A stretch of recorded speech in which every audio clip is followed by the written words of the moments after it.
بسم اللہ الرحمن الرحیم۔ حضرت موسیٰ علیہ السلام کی پیدائش کا واقعہ۔ ایک رات فرعون نے ایک خواب دیکھا کہ شام کی طرف سے ایک آگ آئی اور اس آگ نے تمام گھروں کو جلا ڈالا، جبکہ بنی اسرائیل والے محفوظ رہے۔ دہشت کے عالم میں بیدار ہونے کے بعد فرعون نے تمام نجومیوں کو جمع کر کے اپنا خواب بیان کیا۔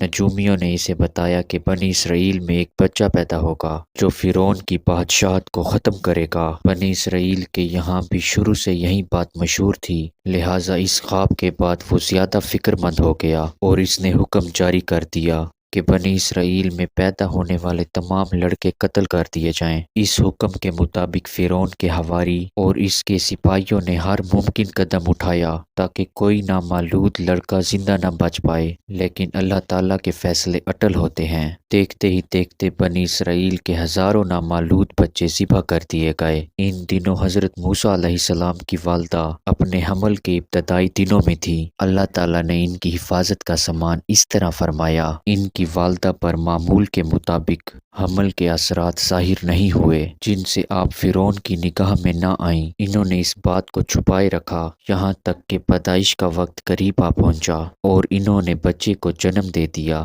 اس کے بارے میں سوائے قریبی لوگوں کے اور کوئی نہیں جانتا تھا۔ نجومیوں نے فرعون کو اطلاع دی کہ بچہ پیدا ہو چکا ہے۔ اس اطلاع نے فرعون کو مدہوش کر دیا۔ اس کے سپاہیوں نے گھر گھر تلاشی شروع کر دی۔ حضرت موسیٰ علیہ السلام کی والدہ سخت پریشان تھی۔ 3 مہینے تک انہوں نے حضرت موسیٰ علیہ السلام کو چھپائے رکھا، لیکن زیادہ عرصہ بچے کو سپاہی جاسوسوں سے چھپا پانا مشکل تھا۔ پھر بھی وہ اپنی پوری کوشش کرتی رہیں، یہاں تک کہ ان کے پاس اللہ تعالیٰ کا حکم آ گیا۔ یہ حکم اللہ تعالیٰ نے ان کے دل میں ڈالا تھا۔ حضرت موسیٰ علیہ السلام کی والدہ کے دل میں خیال آیا اور اس بچے کو اس صندوق میں رکھ کر دریائے نیل کے بہاؤ پر چھوڑ دیا جائے۔ حضرت موسیٰ علیہ السلام کی والدہ نے اللہ کے حکم کے مطابق بچے کو صندوق میں رکھا اور دریا میں چھوڑ دیا۔ ساتھ ہی موسیٰ علیہ السلام کی بہن سے کہا کہ تم اس کے پیچھے پیچھے چلتی جاؤ۔ لہٰذا وہ دریائے نیل کی موجوں میں چلے اور ان کی بہن کنارے کنارے چلی۔ صندوق بہتا ہوا محل کے تالاب میں پہنچ گیا۔ وہاں فرعون کی بیوی اور خادمہ لطف اندوز ہو رہی تھی کہ صندوق پر ملکہ کی نظر پڑی۔ اس نے کنیزوں کو حکم دیا کہ صندوق کو تالاب سے نکالو۔ جب صندوق کھولا گیا تو اس میں ایک حسین اور تندرست بچہ آرام سے لیٹا ہوا تھا۔ ملکہ بہت خوش ہوئی، اس کی آنکھوں میں ممتا اتر آئی۔ شفقت و محبت سے بچے کو گود میں لے لیا۔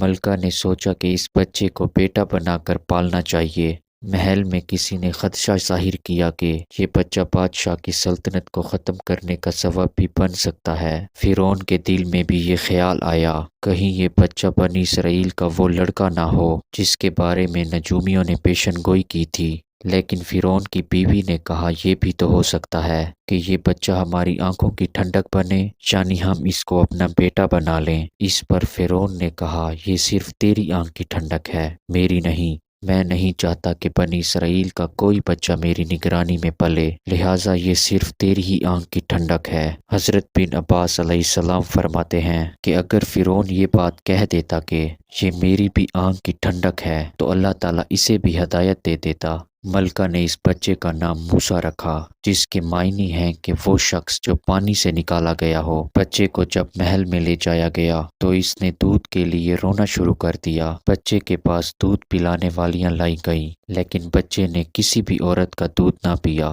جو عورت بھی آپ کو دودھ پلانے کی کوشش کرتی وہ ناکام ہو جاتی۔ ادھر موسیٰ علیہ السلام کی بہن دور کھڑی دیکھ رہی تھی۔ موسیٰ علیہ السلام کی بہن نے فرعون کی بیوی سے کہا کیا میں تمہیں ایسا گھر نہ بتاؤں جو اس بچے کی تمہارے لیے پرورش کرے اور اس بچے کی خیر خواہ ہو، اس لیے کہ وہ ایک غریب گھرانے سے ہے۔ جب اسے معلوم ہوگا کہ یہ بچہ فرعون کے گھر سے آیا ہے تو انہیں انعام و اکرام ملنے کی امید رہے گی۔ اس گھر میں نیک سیرت خاتون ہے، وہ اس بچے کو بخوشی دودھ پلانا قبول کرے گی۔ فرعون کی بیوی نے کہا چلو ٹھیک ہے، لہٰذا آپ کی بہن انہیں گھر لے کر آئیں۔ محترمہ نے بچے کو دودھ پلایا تو آپ نے فوری دودھ پینا شروع کر دیا۔ چونکہ بچے نے کسی اور کا دودھ پینا قبول نہیں کیا تھا، اس لیے وہ خود بچے کو لے کر آتی تھی۔ اسی طرح موسیٰ علیہ السلام کی والدہ کا بے حد احترام ہونے لگا۔